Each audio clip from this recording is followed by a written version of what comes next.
સુરત શહેરમાં ખાડી પૂરે આર્થિક રીતે ટેક્સટાઇલ ઉદ્યોગને ભાંગી નાખ્યો હોય એ પ્રમાણેની તસવીર સામે આવી રહી છે। છેલ્લા ચાર દિવસથી સુરત કડોદરા હાઈવે બંધ છે। આ તસવીરો તમે જોઈ શકો છો। આ રીતે કડોદરા હાઈવે બંધ હોવાના કારણે ટ્રાન્સપોર્ટેશન બંધ થઈ ચૂક્યું છે। સામે છેડે તમે દ્રશ્યો જોઈ શકો છો। જે રીતે વાહન ચાલકો બાઇક ચાલકો છે એ જીવના જોખમે આ પ્રમાણે ઘૂંટણસમા કમરસમા પાણીમાંથી પસાર થતા નજરે આવી રહ્યા છે અને નજીકના સ્થાન પર જવાનો પ્રયાસ કરી રહ્યા છે। આ રીતની સ્થિતિ છે સુરત અને કડોદરા હાઈવે। સુરતથી કડોદરા જવું હોય તો અત્યારે આજે ચોથા દિવસે પણ ટ્રાન્સપોર્ટેશન નથી થઈ શકતું। આ ટેમ્પો જોઈ શકો છો, હાલક ડોલક થતો અત્યારે જાણે નાવડીમાં બેઠા હોય, હોડીમાં બેઠા હોય એ પ્રમાણેની તસવીર જોવા મળી રહી છે। આ સુરત કડોદરા હાઈવેનો નજારો છે। સ્થાનિક ટેક્સટાઇલ માર્કેટમાં જે કાપડનું આવન જાવન કરતા જે ટેમ્પાઓ છે એ ટેમ્પાઓ અત્યારે હાલ મહા મુશ્કેલીથી બહાર નીકળવાનો પ્રયાસ કરતા હોય છે।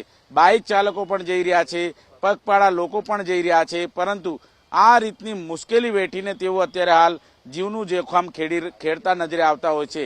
સુરત દાદા પણ અત્યારે હાલ પ્રકાશ જોવા મળી રહ્યો છે, પરંતુ આ ખાડીપુરના પાણી છે, આ વરસાદી પાણી નથી। જે વાલક ખાડીનું પાણી છે ડાયવર્ટ કરવામાં આવ્યું છે એ સુરત શહેરને તહસ નહસ કરતો આગળ વધતો હોય છે। અહીંના સ્થાનિક આપણી સાથે मौजूद છે। आप बताइए कितने दिनों से परेशान है? किस तरह? 4 दिन से परेशान है। इतने तो घुटने का पानी में हम अंदर गया हुआ है, क्योंकि अगर ट्रांसपोर्ट है, मैं 40 साल से नौकरी करता हूँ इसके अंदर। ये पहले बार इतना पानी आ चुका है। कितना नुकसान हुआ होगा आपके ट्रांसपोर्ट? क्या किया है, बरसात जब बढ़ गया था हमने 2 गाड़ी का माल हमारे पड़ा, हमने गाड़ी में भरकर रख दिया, इसलिए नुकसान नहीं हुआ हमारा।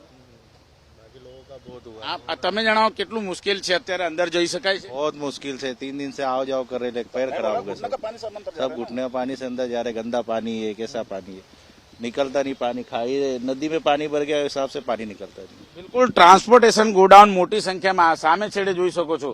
આ અડધો અડધ ટેમ્પાઓ છે એ ડૂબેલા છેલ્લા 4 દિવસથી જોવા મળી રહ્યા હતા અને આ ટ્રાન્સપોર્ટ ગોડાઉન છે ત્યાં અત્યારે હાલ આ રીતે ટ્રકો છે તેના પૈંડા પણ થંભી ગયા છે। એટલે આર્થિક રીતે ફટકો છે એ સુરતને જોવા મળી રહ્યો છે।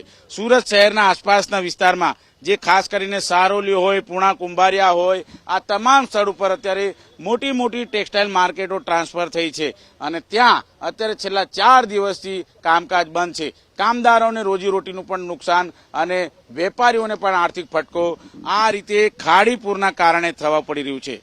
કેમેરામેન રાકેશ પાનવાલા સાથે ધનરાજ બાગલે, એબીપી અસ્મિતા, સુરત।